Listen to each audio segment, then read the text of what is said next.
Good morning, students. Today, I'll teach the students of Standard 5. I'll start with Lesson 5, Communication. So, children, please take out your Social Studies book. So, take out chapter number 5, Communication, page number 39. So, students, in this chapter, I will explain you about communication. So first of all, question arises, what is communication? So let me start with what is communication. Communication is the process by which you convey your ideas, thoughts and emotions to another. So what is communication? It is the process by which you convey your thoughts, ideas and emotions to others. Or in other words, you can say the imparting or exchanging of information by speaking, writing or using some other medium. So children, hope you all understood what is communication. So we'll come to the rest. Origin of communication. First of all, we'll learn about origin of communication. So, in the earlier times, people communicated with gestures.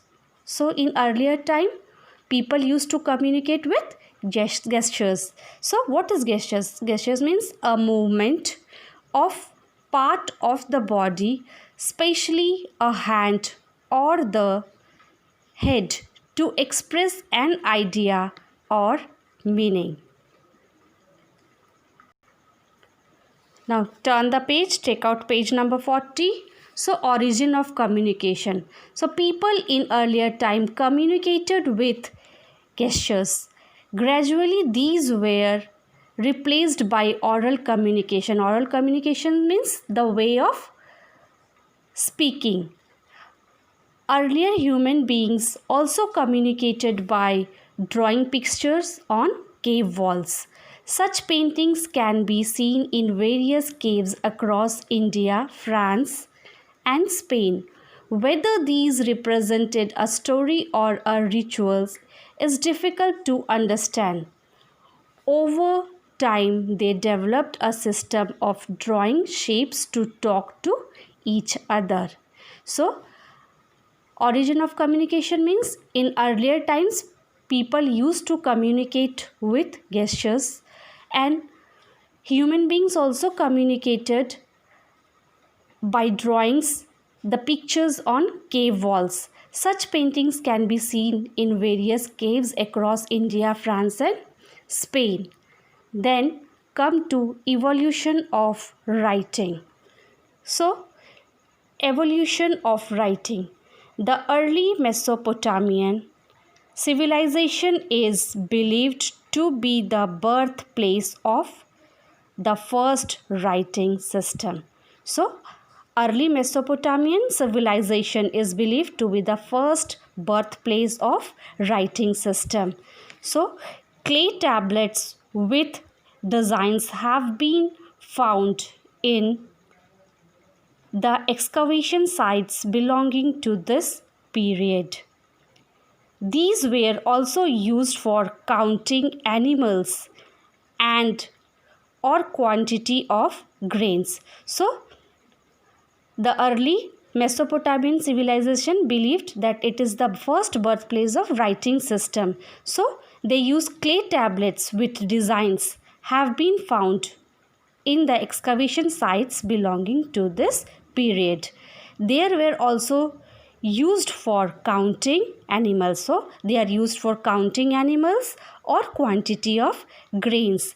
Later, Egyptians developed a script that is known today as hieroglyphics. So hieroglyphics, it means picture based scripts. So now I will start with communication in the past. How people used to communicate in the past. Smoke signals, homing pigeons, messengers were some of the systems for communicating people in the past. So what are the main things how people communicate? Like with smoke signals, homing pigeons, messengers were some of the systems for communicating people in the past. So first let me explain what is smoke signal. So smoke signals, one of the oldest means of communications, were used to signal danger or transmit news. So smoke signals is one of the oldest means of communication. Smoke signals are still used in parts of the world where means of communication have not developed. So it is not up to the mark. Means what all message they want to convey, we cannot give the accurate thing while smoke signals with smoke signals. The drawback of smoke signals was that they could not reach people who lived farther off, as they could not see them. Also, with this, they could only alert people but not communicate the message. The exact message which they want to convey, they cannot communicate the proper message. Hence, it became imperative to devise means to communicate in a different way. Then turn to next page. One of the methods to do was to train pigeons. So second one was homing pigeon. So let me explain about homing pigeon. What does it mean? It means one of the method to do was to train pigeons which could carry long distance messages. They were also called runners or homing pigeons. What they are called? Runners or homing pigeons, as they could fly great distances and return to their homes. So a message, now I will explain how these homing pigeons were trained, and they play an important role for communication. A message was written on a thin light paper, rolled into a small tube and attached to the homing pigeon's leg. The pigeon would then fly to the receiver with the message. These runners were the main means of communication during wars, as they carried the news of war from one city to another.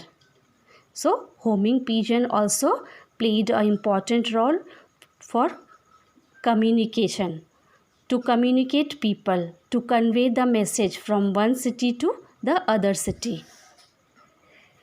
Then come the next, messengers. So men were also used as messengers to communicate bad or good news. They would act on orders. What they do? They act on orders. Many a times they would be distinguished by their clothing, which would display their status as a messengers.